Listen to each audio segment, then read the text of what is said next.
Breaking news. Gervonta Davis is forced to stay at 135 pounds to chase greatness, as the 140-pound division has just proven that Tank, he don't need it. And in fact, going to 140 might actually be ducking the smoke. Let's talk about that in this video.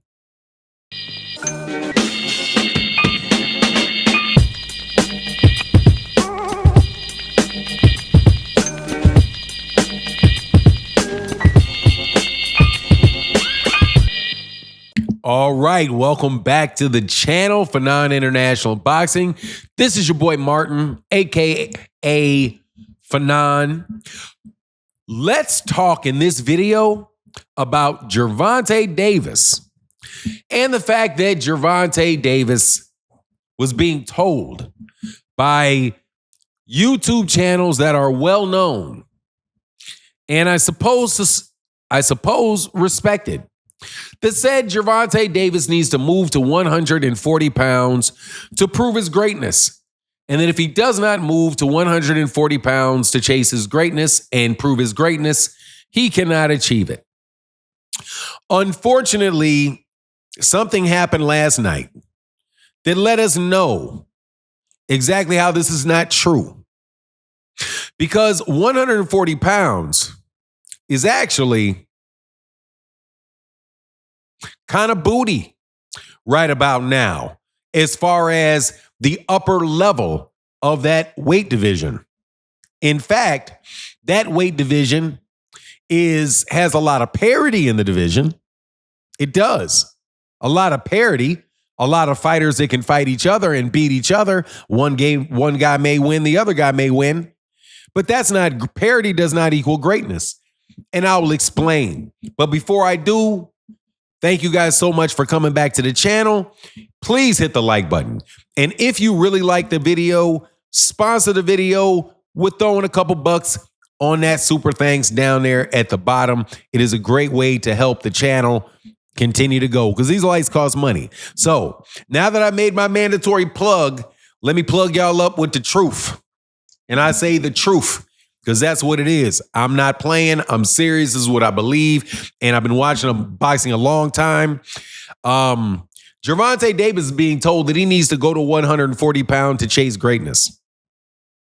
Even though the fighters at 140 that hold the championships are not great. I have no idea how you can chase greatness by going somewhere there where greatness does not exist.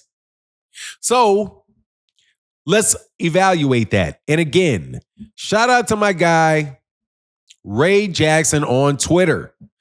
Probably the most popular and funny and controversial Twitter personalities that there are. Brought up this fact.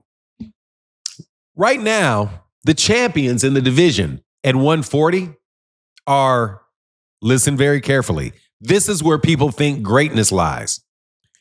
Liam Paro from Australia. Is that greatness? I don't think it is. Alberto Puello, the Dominican. Alberto Puello, very good fighter. Two-time world champion. Undefeated fighter. Is that chasing greatness? Nope. No, it is not. He's fought Gary Antoine Russell.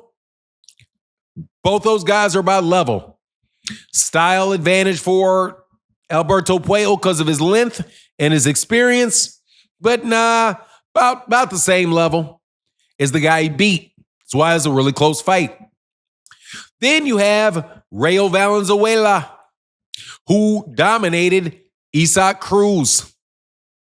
The Rayo Valenzuela who took that first L from Chris Gobert at 135. Or I do believe he lost. He did lose to Chris Gobert at 135 in a bad decision.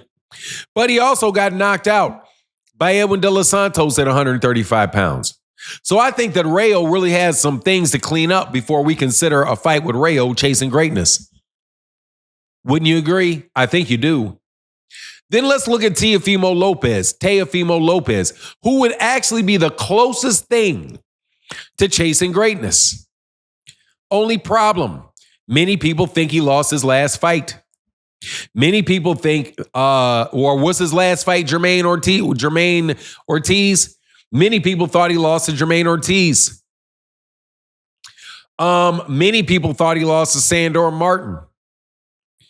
That, my friend, is what you call parity. He did beat Josh Taylor, who fought basically on an even playing field with Josh Taylor for the 2 fights that they had. And honestly, I think Jack Cottrell got a gift decision over Josh Taylor in the second one. And he just went, what with a old need to retire Regis Prograis. So, sir, there's just a lot of parity there. Who else you have there? You have Ryan Garcia there, who Gervonta Davis already beat. And then you've got Devin Haney there. And who knows what's going on with Devin Haney, because Devin Haney is suing people, getting slapped around by Ryan, who Gervonta already beat. So it seems to me like chasing greatness, I don't know. It just seems to me that he would just be moving up to try to give these guys a size disadvantage. Because you can't say that they're chasing greatness because there's no greatness in the division. Now, say somebody like Teofimo Lopez wanted to fight Terrence Crawford at 154 pounds. I could argue that that's chasing greatness because that's great. That's a great fighter. He's proven it, and he's chasing him. If Gervonta goes to 135, he's actually running away from greatness. Because the people that you have that are great, anybody around that division, I'm telling you, from 140 pounds all the way down to 120, all the way down to 130 pounds. All of the fighters that can be considered great at this moment in time are at 135. Gervonta undefeated with 28 knockouts and beat champions that were reigning at the division above him. Oh, let's not forget and I forgot to say this on the video that I did about how certain things age well. I forgot to say Mario Barrios, because Mario Barrios went age one aged very well for Tank as well. But anyway, you see what I mean? It's like just a lot of parity in that division.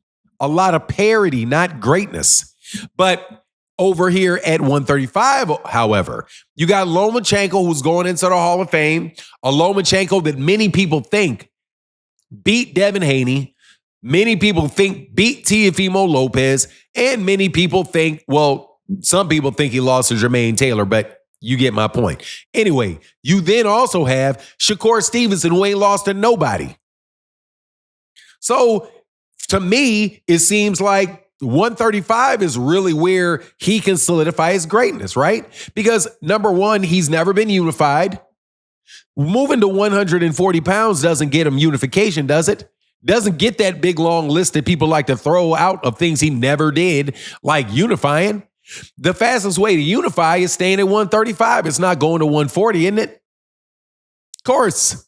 So all in all, with the parity at 140 and the fact that nobody really stands out at 140, and there are people that stand out at 135, and there are accomplishments and things that Gervonta Davis could achieve that he hadn't achieved yet, like unification, seems to me that going to 140 actually seems like you're chasing the garbage man down the street. more than chasing greatness, because on the real, you can chase somebody right there in your division. You don't have to chase somebody up to a division where the upper level of that division is actually weaker than the one that you're in. But that's my take on the matter. Please let me know what you think in the comment section. And with that, I'm out. Deuces.